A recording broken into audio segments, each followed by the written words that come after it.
one on this bill. There were no discussions of the specific provisions in this legislation. There was no hearing on the personal responsibility requirement in the Affordable Care Act that is so essential to that law and what we ought to be looking at strengthening in the years ahead with respect to cost containment. So I just want to set the record straight right at the outset of the debate, since I've heard once again that there were 70 hearings. I think it's important that the American people know that there was not one on this bill, and you contrast this to 1986 when Democrats and Republicans got together and there were more than 20 hearings, more than 20 discussions on specifics about how to work together and find common ground on this enormously important issue. Now, Mr. President, the Senate is 20 hours of debate away from a broken promise of truly historic proportions.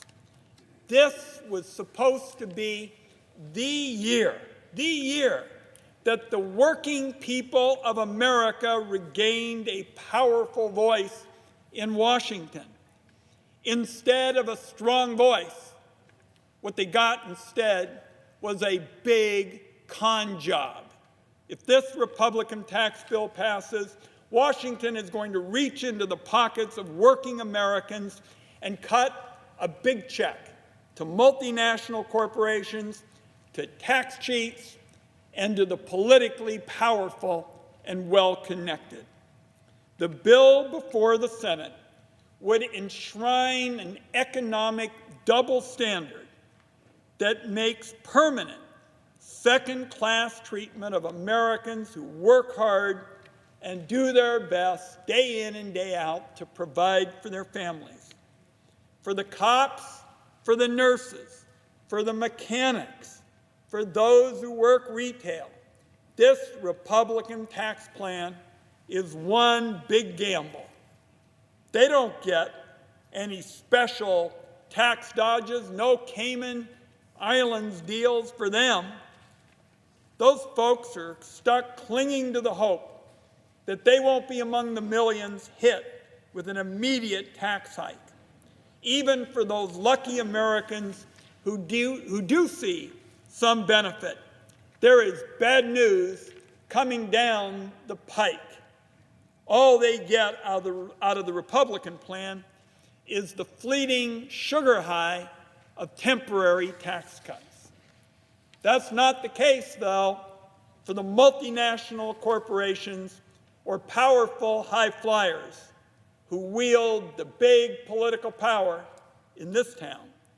Under this tax plan, the basic message to them is, you can pay what you want when you want to. And if you're lucky, really lucky, you may pay hardly anything at all. That certainly is not what working people were promised in the fall campaign of 2016. That's not what Republicans have spent month after month telling Americans that their tax plan would do. The Republican rhetoric doesn't match the reality of this tax plan. And every day we get news reports, frightening news reports, about the harm it's going to do to working people and the middle class. Just yesterday, I received a letter from the independent congressional tax experts, known as the Joint Committee on Taxation. And they gave us some really important information about the bill. Buried in one of those answers was information that ought to put a scare into millions of Americans who work hard every day to get ahead.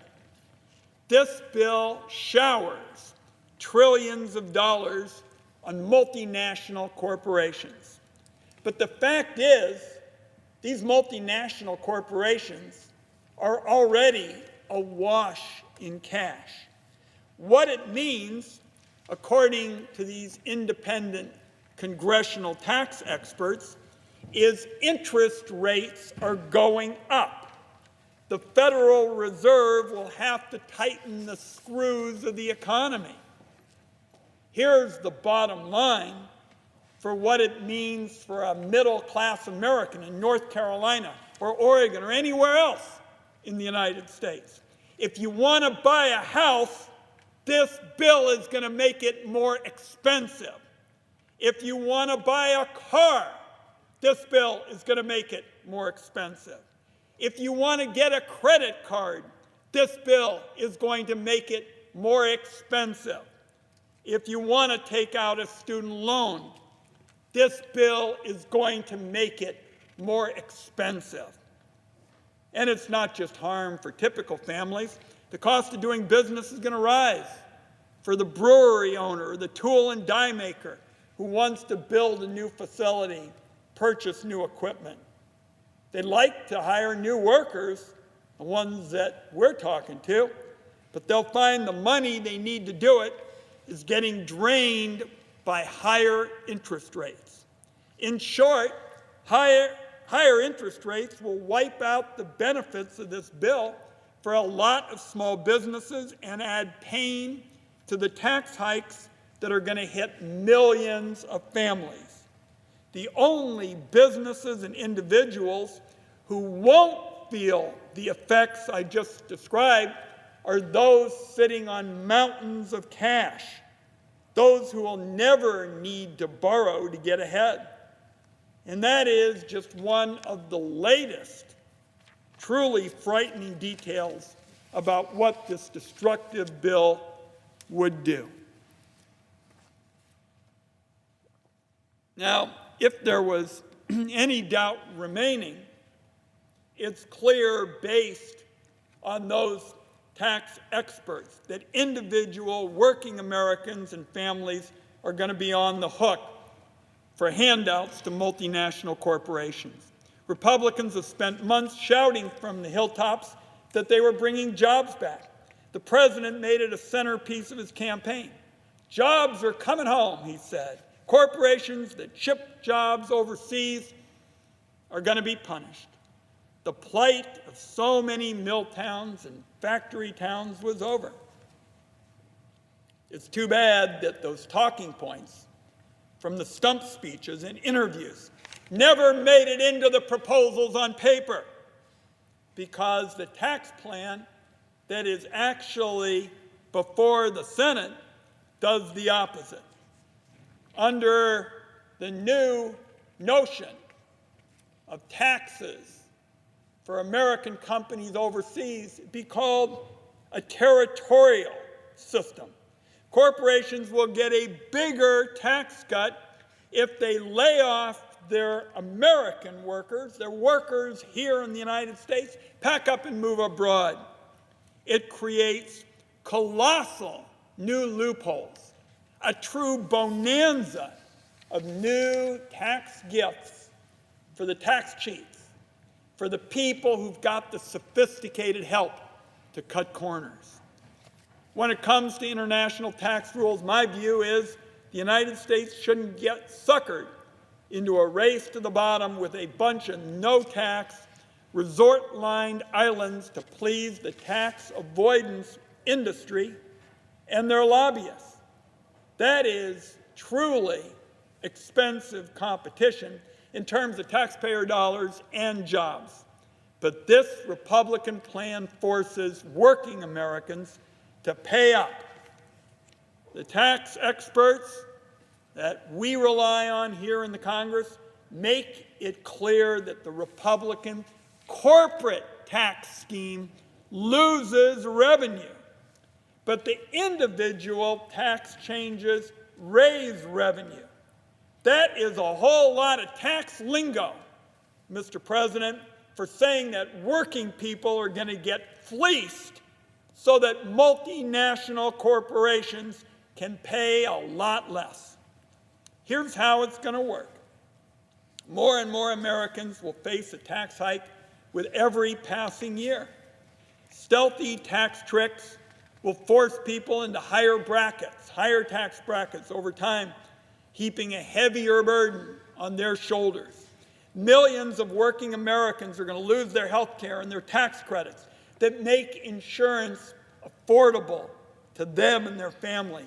Put it all together, it's an immense amount of money being taken from people who are already walking an economic tightrope in North Carolina and Oregon and everywhere else, where they balance the food costs against the fuel bills and the fuel bills against the cost of housing. An immense amount of money is being taken from them and being handed to multinational corporations that ship jobs overseas. This is not a plan to create red, white, and blue jobs. This is not a plan to turn the lights back on in factories that went dark many years ago. This is a plan to sell out millions of Americans and American workers and their families, and the damage will get even worse when the deficit climbs into the stratosphere. And as I begin to touch on the deficit, Mr. President, I want to note that it didn't have to be this way. I wrote 2 full bipartisan federal income tax reform bills with our colleagues. I believe they were here before the senator from North Carolina joined us. Dan Coates, now the head of national intelligence. Judd Gregg, the former Republican chair of the Budget Committee. He and I, the 3 of us, Senator Gregg first, then Senator Coates, we made changes to ensure that American companies could be competitive for red, white, and blue jobs. We understood that you had to have a competitive rate to grow those companies, but we certainly didn't create new breaks for shipping jobs overseas. And because I'm going to touch on the deficit now, our proposal was revenue neutral. So it didn't have to be this way.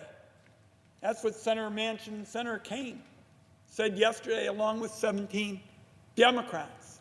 We wanted a bipartisan alternative that didn't create new incentives for shipping jobs overseas, that didn't jack up the deficit.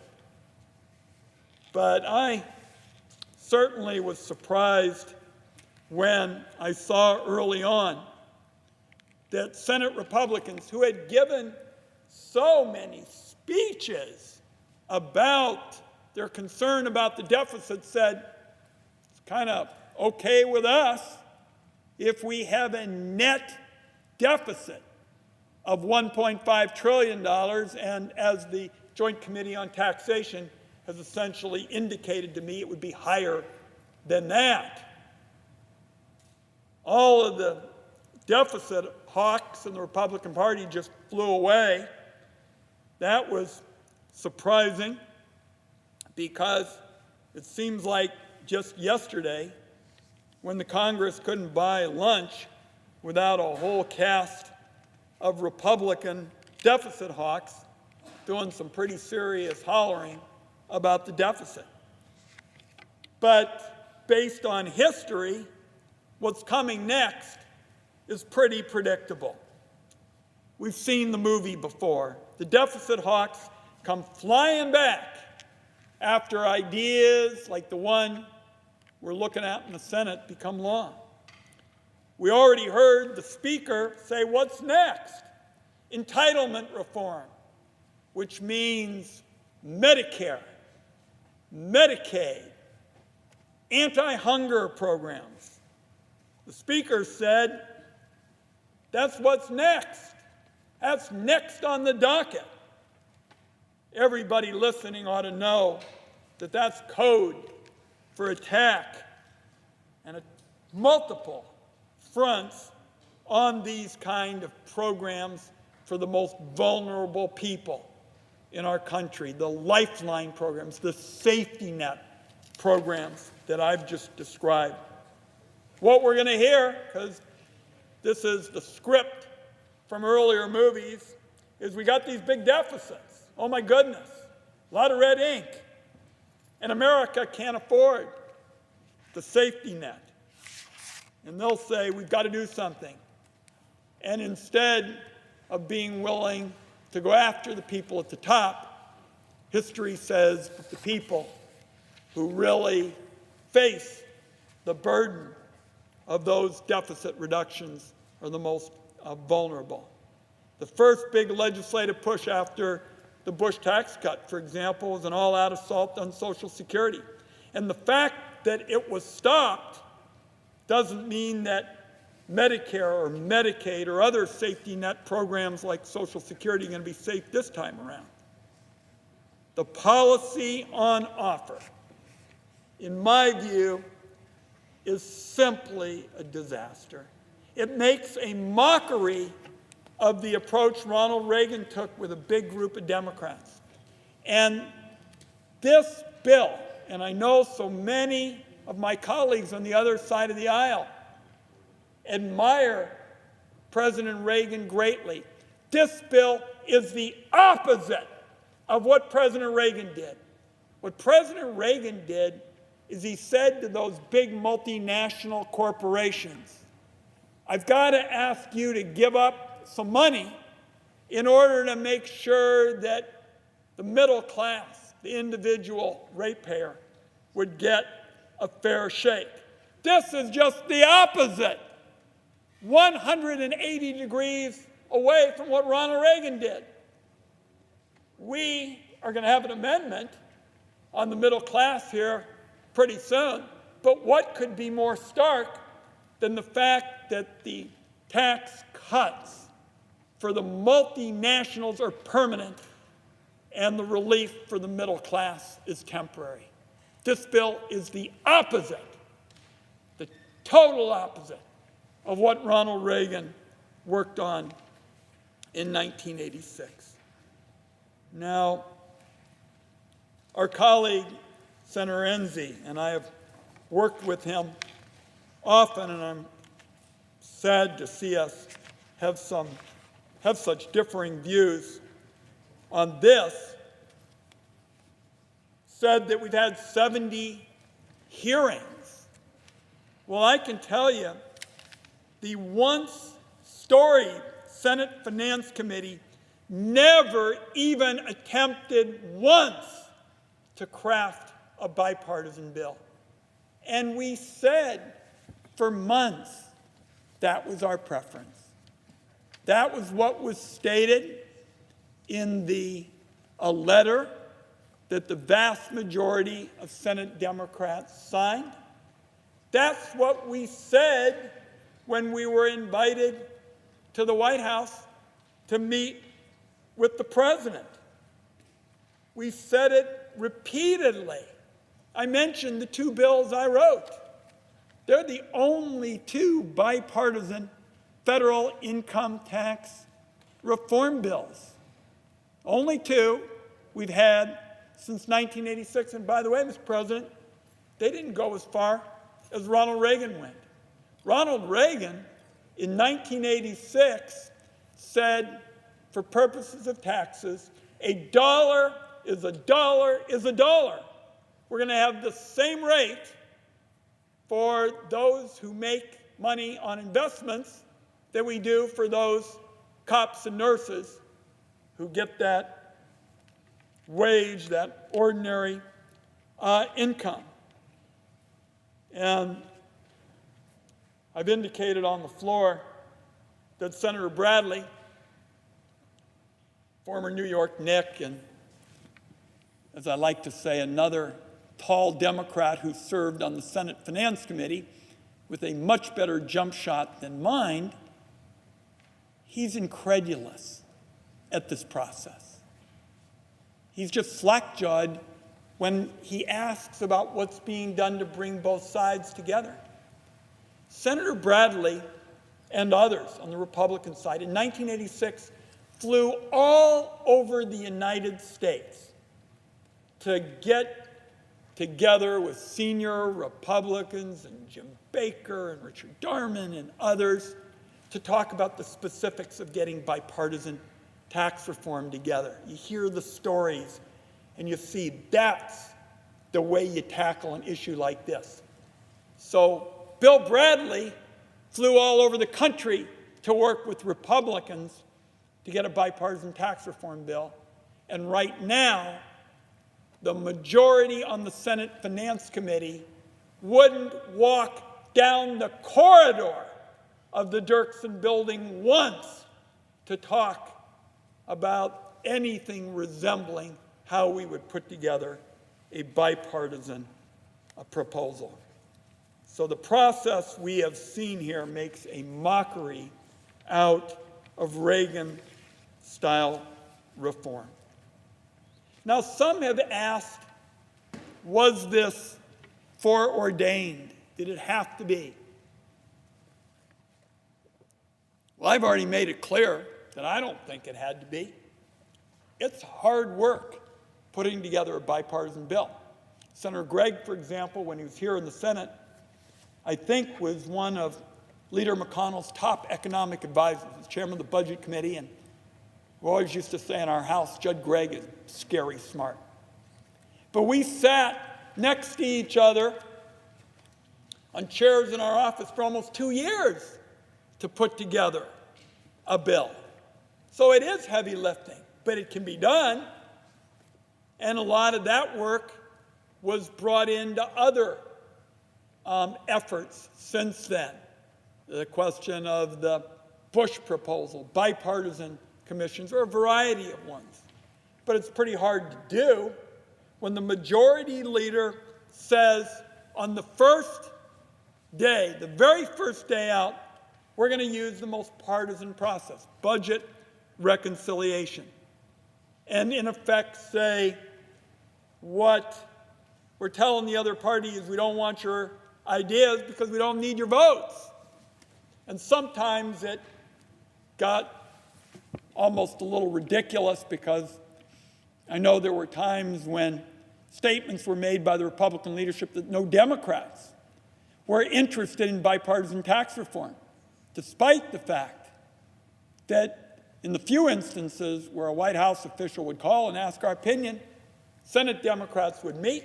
That was the point of the press conference that was held yesterday with 17 Democrats from various parts of the country, as well as the legislation that I've described that was written. And by the way, in the work product that Republicans finally produced, they took some of the ideas from the bipartisan bills. For example, increasing the standard deduction.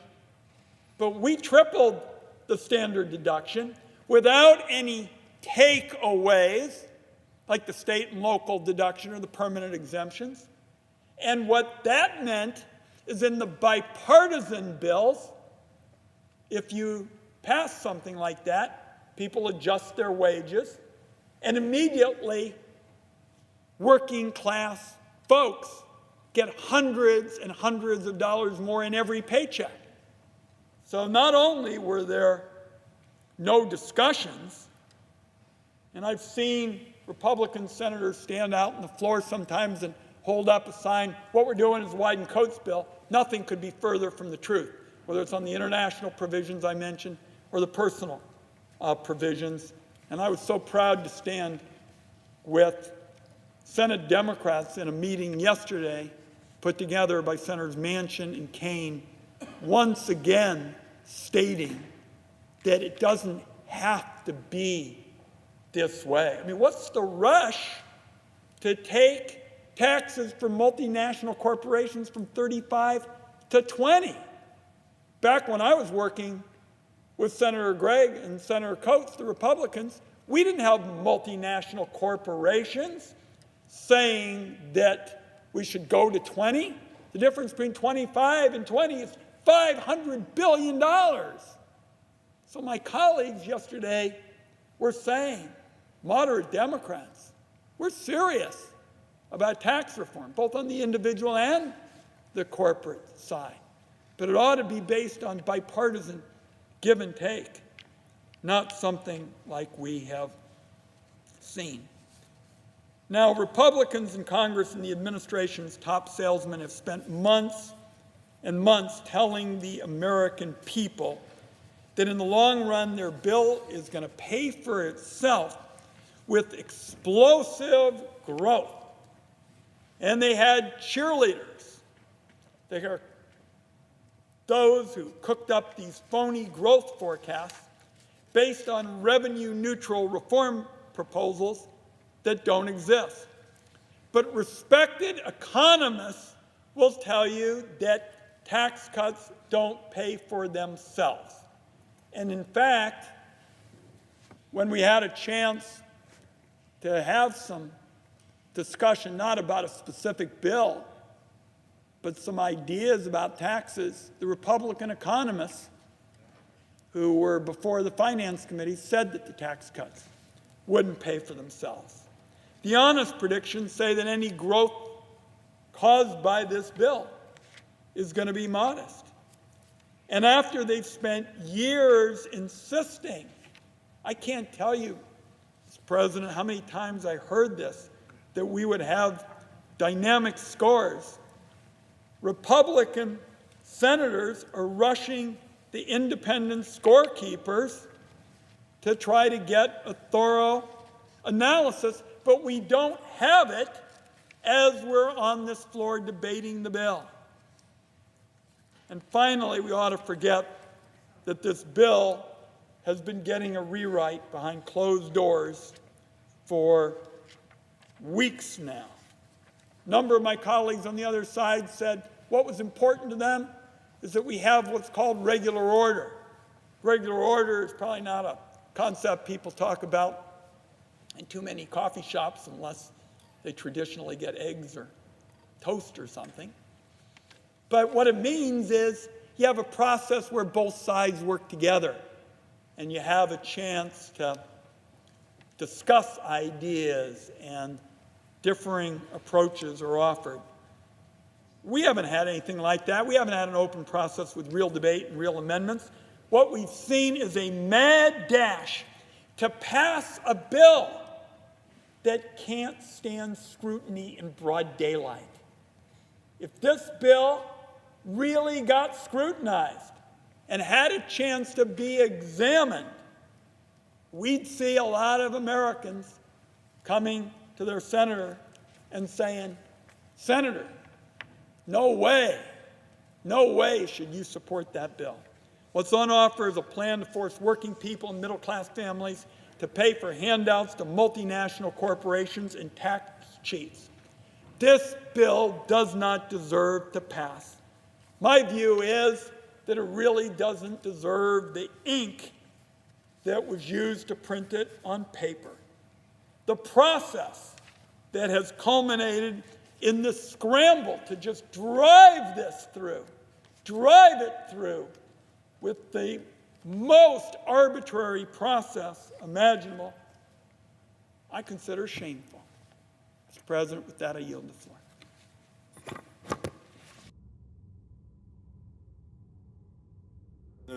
Iowa? Before I speak on taxes, I ask permission to speak in morning business on the subject of National Adoption Month, and I'd like to have it inserted in the record outside of the debate on the tax bill.